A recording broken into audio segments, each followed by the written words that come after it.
At last कलेश की जड़ फेस रिवील हो। दादाजी के वीडियो में दुखी वाले म्यूजिक बज रहे। छोटे बेटे ने बताया कि लोग कमेंट कर कर कर बता रहे हैं कि बच्ची को देखो, बच्ची को कैसे पकड़ रखा है रील में। तो इसका भी जवाब दिया छोटे बेटे ने। इस वीडियो में इन सारी चीज़ों पे बात करेंगे और बात करेंगे कि बड़के पापा और बड़की मम्मी पहुंच रहे हैं, सामान पैक हो गया है, पार्टी में एंट्री होने वाली है, तो धमाल मचने वाला है। बस इंतज़ार करिए कुछ दिनों का। नमस्कार, सुप्रभात, गुड मॉर्निंग। मैं आपकी मंजरी आज फिर हाजिर हूँ आपके साथ ब्लॉगर्स रिव्यू पर। बोलती नहीं हूँ तो आप लोग करते भी नहीं है। प्लीज़ सब्सक्राइब कर दीजिए और लाइक तो कर दीजिए। अगर आपने पहले से सब्सक्राइब कर दिया है तो लाइक कर दीजिए। अगर हाइप ऑप्शन आ रहा है तो हाइप दे दीजिए।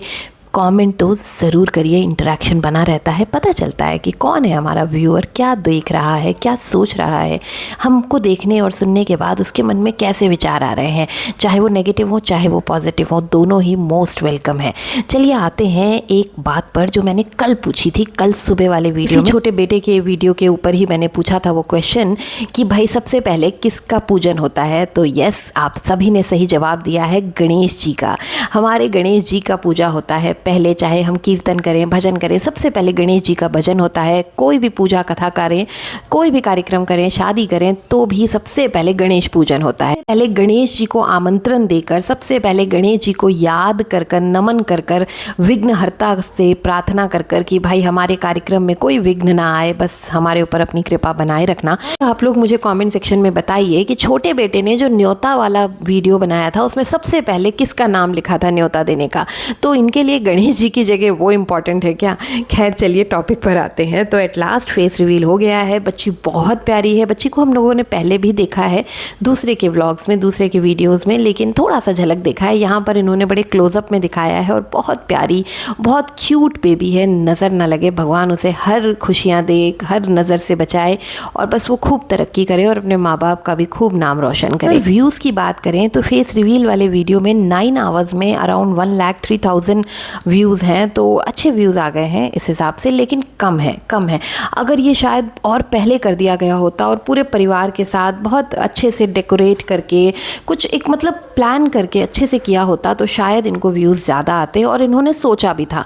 इतने दिन जो इन्होंने डिले किया है वो इसी उम्मीद में किया है कि पापा जी मम्मा जी जो है इनकी रुक जाएंगी और उसमें सब मतलब सपोर्ट करेंगी फेस रिवील में। जैसे कई लोग हाथ रख कर करते हैं, एक एक हाथ हटता है, फिर लास्ट में माँ का हाथ आता है या दादी का हाथ आता है, बहुत सारे अलग अलग तरीके होते हैं। तो उस तरह से कुछ सोचा होगा इन्होंने भी, इमेजिन तो किया होगा, सपने तो देखे होंगे पर पूरे नहीं हो पाए इनके सपने। तो इनको पति पत्नी को बैठकर अकेले बहुत सिंपल तरीके से फेस रिवील करना पड़ा।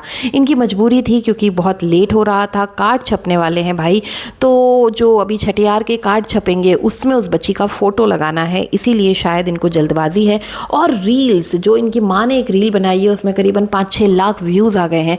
तो इन्हें लग रहा होगा यार हम तो बना ही नहीं पा रहे रील, हम तो फेस रिवील के चक्कर में ही बैठे रह गए, रील तो बने ही नहीं हमारे।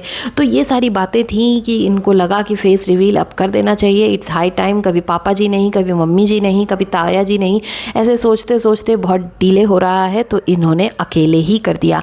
अगर ये फेस रिवील का मुद्दा नहीं बना होता, पूरा परिवार अगर इस लड़के का साथ देता कि ठीक है यार इसका बच्चा है, इसको करने दो और हम इसका सहयोग देंगे, हम इसका साथ देंगे। जैसे अगर आप लोगों को याद हो कि जगत दीदी के घर जब उनकी भाभी प्रेग्नेंट हुई थी तो वो जब डिस्क्लोज़ किया था तो बहुत ही अच्छे तरीके से किया था। पूरा रूम सजाकर वो गई थी और फिर वहाँ पर सब ने अपनी अपनी बात बोली थी और फिर डिस्क्लोज़ किया था। उसको बहुत अच्छे व्यूज़ आए थे। तो व्यूज़ लाना क्रिएटर के लिए, क्रिएटिविटी, अपनी चीज़ों को किस तरह से पेश करना बहुत ज़रूरी होता है, लेकिन उसके साथ उसके परिवार को उसका साथ देना पड़ता है। और यहाँ पर परिवार इस लड़के का साथ नहीं दे रहा था और नहीं दे रहा है, और यही कारण है कि वो मतलब हड़बड़ाहट में हर चीज़ कर दे रहा है, चाहे जेंडर रिवील हो चाहे फेस रिवील हो। बहुत मतलब वेट करने के बाद उस बेचारे ने अकेले पति पत्नी नहीं कर दिया। बस यहाँ पर मैं उस बच्चे से एक बात कहना चाहूँगी कि कार्ड तो छपा रहे हो, स्पेलिंग मिस्टेक का ध्यान रखना भाई, छठियार ही लिखवाना या फिर जो भी है नामकरण या जो भी आप लोग कहते हो वैसा ही स्पेलिंग चेक करा लेना, अपने पापा को दिखा देना, मम्मी भी आपकी वार्डन है, प्रिंसिपल है तो उन्हें दिखा देना। और अगर कोई ना देखे तो गूगल बाबा तो हैं ही, गूगल से पूछ लीजिएगा, लेकिन स्पेलिंग मिस्टेक मत करिएगा, हिंदी हो या इंग्लिश। चलिए आते हैं इनकी और बातों पे। इन्होंने एक वीडियो बनाया जिसमें इन्होंने कुछ जवाब दिए। मुझे ऐसा लगा कि मुझे जवाब दिए क्योंकि मैंने इनको सजेस्ट किया था कि भाई जैसे मम्मी पापा से माफ़ी मांग ली है, चीज़ों को सेटल आउट कर दिया है। वैसे भैया भाभी से भी माफ़ी मांग लो, क्योंकि मेरा मानना यह है कि जो पेड़ झुक रहा है इसका मतलब है उस पेड़ में फल लगे हैं। यूकेलिप्टस का पेड़ देखा है, यूकेलिप्टस का पेड़ सीधा खड़ा होता है क्योंकि उसमें कोई फल नहीं लगता। बेसिस पे मैंने अपनी जो मेरी सोच है उस हिसाब से मैंने कहा था कि माफ़ी मांग लेना और मामला सेटल कर देना। तो उन्होंने वहाँ पर जवाब दिया है कि मैं अच्छों के साथ अच्छा होता हूँ और बुरों के साथ बुरा होता हूँ। मुझ पर कोई बात आएगी तो मैं माफ़ कर दूंगा, सहन कर लूँगा, लेकिन बच्चे पे अगर बात आ गई तो ना, कभी नहीं भूलूंगा। मैं और मेरी पत्नी, उन्होंने थंबनेल में भी यही लिखा है कि हम ये सब कुछ कभी नहीं भूलेंगे। उधर कमेंट सेक्शन में भी लोग कह रहे हैं अरे तो बच्ची पैदा हो चुकी है, 1 महीने से इस धरती पर है, तो उसके लिए तुम बुरा कैसे सुन सकते हो कि उसका मुंह नहीं देखूंगी और ये सारी बातें कैसे सुन सकते हो, जबकि उधर वाली पार्टी का तो बेबी है नहीं और वो कह रही हैं कि वो सेंसिटिव है। तो यहाँ पर लोग कॉमेंट सेक्शन में भी भड़काने वाला काम करते हैं भाई। तो इसी तरह से उनके अंदर बहुत गुस्सा है क्योंकि उनके बच्चे को बुरा कहा गया है, उनके बच्चे को टारगेट किया गया है और वो इसी बात से नाराज़ हैं और वो कह रहे हैं कि वो ज़िंदगी भर नहीं भूलेंगे। आगे उन्होंने ये भी कहा कोई रहे ना रहे, मतलब मैं तो बस बुला रहा हूँ, मेरा काम बुलाना है, कोई आए ना आए उससे मुझे कोई फ़र्क नहीं पड़ता है, मुझे तो बस करना है, मेरे काम में अब कोई विघ्न नहीं आना चाहिए, कोई प्रॉब्लम नहीं आनी चाहिए, सब अच्छे से हो जाना चाहिए, मेरे बच्चे का काम अच्छे से होना चाहिए। फिर उन्होंने ये तक कहा कि घर का माहौल देखते हुए शायद परिवार लोग ही ना आए। परिवार मतलब मुझे लगता है जो इनके ख़ानदान के लोग हैं, जो गाँव में इनके ताया चाचा जी, उनके बच्चे, बच्चों की बीबियाँ, बच्चे, मतलब जो नेक्स्ट जनरेशन, वो सारे लोग शायद ना आए क्योंकि वो जान रहे हैं कि भाई घर का माहौल बहुत गड़बड़ है, माता जी नाराज़ हैं, माता जी रुष्ट हैं। तो जब घर की मालकिन रुष्ट है तो फिर मामला तो गड़बड़ है। तो शायद वो लोग भी ना आए, इस तरह की इनकी सोच है। पर फिर भी ये भगवान से प्रार्थना कर रहे हैं, इनको विश्वास है, इतना बड़ा वेन्यू बुक किया है इन्होंने, वही सेम वेन्यू जो पहले भी कर चुके हैं और अभी जो आज के वीडियो में भी ये दिखा रहे हैं शादी वादी का। तो ये सारी चीज़ें ये कर भी रहे हैं, घबरा भी रहे हैं कि कोई आएगा नहीं। वहाँ पर अपने भैया भाभी के लिए ये इनडायरेक्टली कह रहे हैं कि कोई आए चाहे ना आए मुझे कोई फ़र्क नहीं पड़ता, मैं कुछ भूलूंगा नहीं। अब आप इससे से समझ जाइए कि ये किसके लिए कह रहे हैं। उधर भैया भाभी अलग ही थंबनेल लगा रहे हैं, मतलब अंदर उसमें कुछ भी नहीं है, उसमें वही बारबेक्यू नेशन और ये सारी बातें चल रही हैं। पता नहीं क्यों ये लोग बारबेक्यू से इतना ऑब्सेस्ड क्यों है, मुझे ये नहीं समझ में आता। इतना पुराना चेन है वो, खैर ठीक है, उस पर हम क्यों ही बात करें। तो वो सब बातें कर रहे हैं, लेकिन थंबनेल में लगा दिया है कि पैकिंग हो रही है खिवान जाने की और वो जाएंगी कि नहीं जाएंगी मैडम जी, इस तरह का वहाँ पर एक सवाल भी खड़ा कर दिया है। और लोग वीडियो नहीं देख रहे हैं, लोग उस थंबनेल पर ही कमेंट कर रहे हैं, थंबनेल की बातों पर ही, कि कुछ लोग भड़का रहे हैं कि तुम मत जाना, तुम्हें नहीं जाना चाहिए। कुछ लोग कह रहे हैं कि आपको जाना चाहिए, परिवार है। तो मुझे लगता है जो लोग ये सजेस्ट कर रहे हैं कि आपको जाना चाहिए, परिवार है, वही लोग आपके हितैषी हैं, आपके अपने हैं। जो लोग आपको भड़का रहे हैं कि मत जाना, वो ऐसा है, वो कलूटा है, वो ये है, ये लोग आपके अपने कभी नहीं हो सकते। देखिए परिवार एक मतलब नदी, एक पानी के समान है, उसमें अगर आप लाठी मारोगे तो वो कभी अलग नहीं होगा। आप ऊपर से एक क्षण के लिए लगेगा कि अरे ये 2 हिस्से में हो गया, लेकिन फिर वो एक हो जाएगा। तो यही परिवार होता है। और इन्होंने खुद अभी इस कंट्रोवर्सी जो ये कर रहे हैं रिएक्शन वालों से, उसमें भी इन्होंने कहा है कि हम आपस में कुछ भी लड़ बिछड़ कुछ भी कर लें, लेकिन हम एक हैं, हम एक ही हो जाएंगे। तो वो हमें अच्छे से पता है कि आप एक हो जाएंगे और एक हैं। अच्छा, रही बात इनकी इन्विटेशन की, तो बाकी लोग आएंगे कि नहीं आएंगे, पर कामनी जी मुझे लगता है आएंगी, क्योंकि वो घर से निकल गई हैं एक ट्रिप पर जो कि शायद उनके गाँव बिहार में है। तो मुझे लगता है कि शायद ये आ जाएं, क्योंकि इतनी दूर दिल्ली से वहाँ तक आ ही गई हैं, तो शायद आज पार्टी कर रहे हैं। तो लोग कयास लगा रहे हैं कि अच्छा सब ठीक हो गया, अच्छा लड़ाई वड़ाई माफ़ करो, सब हो गया, मतलब सब ठीक हो गया। तो ये उसका भी जवाब दे रहे हैं कि सब ठीक नहीं है, थोड़ा ही ठीक है, पर क्या करें, आगे तो बढ़ना ही पड़ेगा। तो बिल्कुल आगे बढ़ना पड़ेगा, लेकिन थोड़ा सा अपने आप को झुका कर बढ़ोगे तो शायद आपको ज़्यादा तरक्की मिलेगी, ऐसा मेरा मानना है। आप पार्टी कर रहे हो, आपके घर में 1000 लोग आएंगे, अलग अलग तरह के लोग आएंगे, वहीं पर अगर आप ये देखोगे कि बड़ा भाई नहीं आया, बहन नहीं आई, तो अच्छा नहीं लगेगा। तो अगर थोड़ा झुकने से सारा परिवार एक हो जाता है तो झुकना अच्छा है।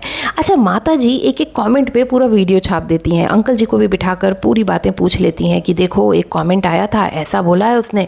लेकिन यहाँ पर इतने नेगेटिव कमेंट्स इंस्टा पर, FB पर, यूट्यूब पर, तो इन्होंने कमेंट सेक्शन ही बंद कर रखा है। हर जगह इनफैक्ट रिएक्शन चैनल वाले, डिस्कशन हो रहा है, सब जगह बात हो रही है उसी पोस्टर के बारे में जो छोटी सी बच्ची का इन्होंने एक रील बनाई है। लेकिन माताजी अभी तक वीडियो लेकर नहीं आई कि भाई मैंने ऐसा पोस्टर क्यों लिया, या मैंने कोई गलती नहीं की, या मैंने गलती की मुझे माफ़ करो। कोई भी मतलब सांस नहीं ले रही उस बारे में, क्योंकि शायद वो बिज़ी हैं शादी में, हो सकता है वो बिज़ी हो शादी में।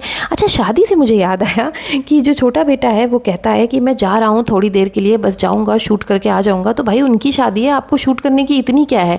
लेकिन ये जाते हैं वहाँ पर, लहंगा शूट करते हैं, लड़की के पूरा ड्रेसिंग से शूट करते हैं और माता जी का भी लुक रिवील कर देते हैं वहाँ पर। तो मुझे बड़ा वो लगा कि भाई ये कहते तो हैं कि मेरा मत करो, पर जब इन्हें मौका लगता है तो ये भी छोड़ते नहीं है। तो इस घर में सब भाई कंटेंट की बहुत मारा मारी है। बहुत अच्छा लगा, बहुत अच्छे गिफ्ट्स दिए हैं उस बच्ची की जिसकी शादी हो रही है। पूरे परिवार ने मिलकर दिया है। इनकी साड़ी का स्टोर है, तो साड़ी के जो मालिक हैं भैया, जो स्टोर के मालिक हैं, उन्होंने सारी साड़ियाँ और लहंगा सब गिफ्ट में दे दिया है अपने पापा जी के फ्रेंड के बच्ची को, और गोल्ड ज्वेलरी भी दी है। तो बहुत अच्छा लग रहा था, बहुत अच्छे से कर रहे थे, करना भी चाहिए। और देखिए ऐसा नहीं है कि उधर से नहीं हुआ होगा, उधर से भी 3 शादियों में हुआ होगा, उतना ही हुआ होगा, उससे ज़्यादा या कम हुआ होगा। इधर से उसका एक वापस जाता ही है, हमेशा जैसा होता है वैसा ही, मतलब आदमी जितना देता लेता है उसके आगे पीछे ही रिटर्न करता है। अब माता जी ने गोल्ड वो भी खरीदी है, नोस रिंग। अच्छा लगा देखकर। माता जी का जैसा कहना था, जब इनके घर में बच्ची पैदा हुई थी तो देने के टाइम पे इन्होंने कहा था कि हम गोल्ड तो नहीं दे सकते, गोल्ड बहुत महंगा है। तो बिल्कुल गोल्ड बहुत महंगा है, लेकिन अपने घर की बच्ची को देने के लिए गोल्ड महंगा है और बाहर शादियों में देने के लिए गोल्ड सस्ता है। ये थोड़ा सा मुझे वियर्ड लगा। आगे फिर एक और बात है जो मुझे बड़ी अजीब लगी, वो है कि लाए हैं पर देंगे नहीं, दिखाया है पर देंगे नहीं। वो लॉकेट जो ये अपने गांव से लेकर आई थी बच्ची का, वो दिखाया और फिर कहा हम तो पड़ोसी हैं, हम देंगे नहीं। तो ये इनकी सोच, इन्होंने कंटेंट तो अच्छे से बना लिया है, अब जब पार्टी होगी तो उसको पहना देंगी, उसी के लिए तो लेकर आई हैं। बस यहाँ पर कंटेंट बनाना है, लोगों के दिलो दिमाग से खेलना है। मेन बेसिक आइडिया इन लोगों का यही है बस। लास्टली मैं बस, छोटे बेटे ने अपने वीडियो में पूछा है कि हम रिटर्न गिफ्ट में क्या दें, कोई सजेशन दीजिए। तो भाई मैं सजेशन तो नहीं दे पाऊँगी, क्योंकि आपका क्या बजट है, आपके कितने लोगों को देना है, बहुत सारी चीज़ें होती हैं उसमें, तो हमें नहीं पता, हम सजेस्ट तो नहीं कर पाएंगे। लेकिन हम आपको एक बात ज़रूर कह पाएंगे छोटे बेटा जी, कि जो भी करना है टाइम पे करना, गोद भराई की तरह ऐसा ना हो कि लेट आए रिटर्न गिफ्ट। और एक बात और, सबसे महत्वपूर्ण बात, जो बच्चे को गोद उठाने रील बनाने वाली बात बहुत इधर उधर ट्रोल हो रही है माता जी, उसके लिए भी लोगों ने कमेंट किया था बेटे को और बहू को कि भाई देखो तुम्हारी बच्चे के साथ वो कैसे कर रही हैं, कैसे पकड़ रही हैं। तो उसका जवाब देते हुए उन्होंने कहा है कि मैंने देखा और मैं कुछ नहीं कर सकता, मैं मजबूर हूँ, और बस जो है सब अच्छा है, सब ठीक है, सब ठीक है, बस इतना ही कह सकता हूँ मैं इस बारे में, मैं और कुछ नहीं कह सकता। तो भाई वो नहीं कह सकता। अगर अभी वो टोक देगा, अभी वो रोक देगा, तो समझ जाओ पार्टी में क्या होगा। तो उसे अभी पार्टी करनी है, तो पार्टी होने के लिए उसे ये सारी चीज़ें शांति से एक्सेप्ट करनी पड़ेंगी। मुझे जहाँ तक समझ आया वो यही है। चलिए मिलते हैं एक नए वीडियो के साथ, तब तक लिए take care, bye bye. And अगर आप यहाँ तक आ गए हैं और बिना सब्सक्राइब करे आए हैं तो फिर नहीं, फटाफट सब्सक्राइब कर दीजिए, लाइक कर दीजिए। तब तक लिए टेक केयर, बाय बाय।